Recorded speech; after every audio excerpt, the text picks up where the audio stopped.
בנימין נתניהו. הוא אחראי לזה שכמו שהוא ידע לצאת לצוק איתן ולשמור על היישובים בעוטף עזה, כמו שהוא ידע להבטיח לנו שהוא ילחם נגד האיום האיראני, היום בידו להבטיח את קיומו של קו העימות בגליל המערבי, בגבול הצפוני.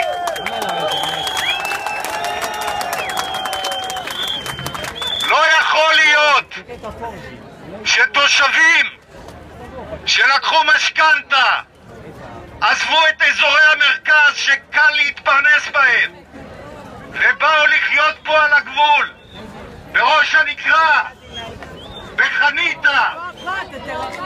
אני בכוונה לא מזכיר את שלומי, כי ידעו לשחד את שלומי במתן הטבה מיוחדת.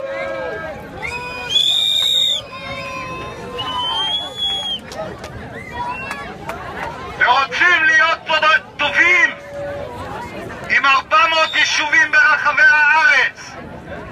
החלטה פופוליסטית שמשאירה אותנו פה בקו העימות בגליל המערבי עם משכורות של פחות מ2,000 שקל מחר בבוקר, ובאותה נשימה מדברים על העלאה של 1,000 שקל במשכורת החודשית של חברי הכנסת.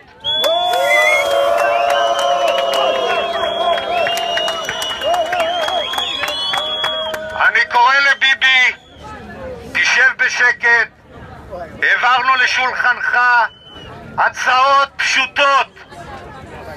תשאיר את המצב כמו שהוא, תשאיר את קו העימות בגליל המערבי עם ההטבות שהם רגילים אליהם, ותדאג שתימשך פה תנופת הבנייה שאנחנו רואים פה מסביב. וככל שיהיה פה יותר תושבים, ככה המדינה שלנו תהיה יותר בטוחה, ומצפון תיפתח הטובה, לא הרעה. בידך להבטיח את זה.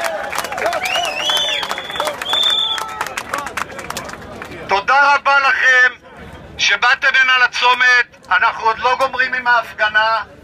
אני באופן אישי מצטרף לחבריי ראשי הרשויות שהקימו אוהל מחאה מול הכנסת, ואנחנו מתכנסים שמה ונמשיך שמה להיאבק, כי אני בטוח וכולנו בטוחים שמאבק שלנו הוא צודק. יש פה עוד כאלה שרוצים לדבר.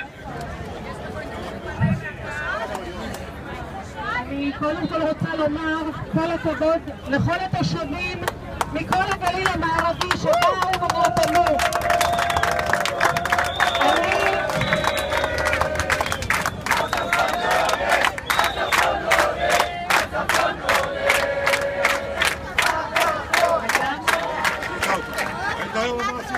אני באה מיישוב שהוא במעלה יוסף, ממושב מעונה, ששם העלו ל-12% ב-11, אבל אני כיו"ר מעמד של מרחב גליל מערבי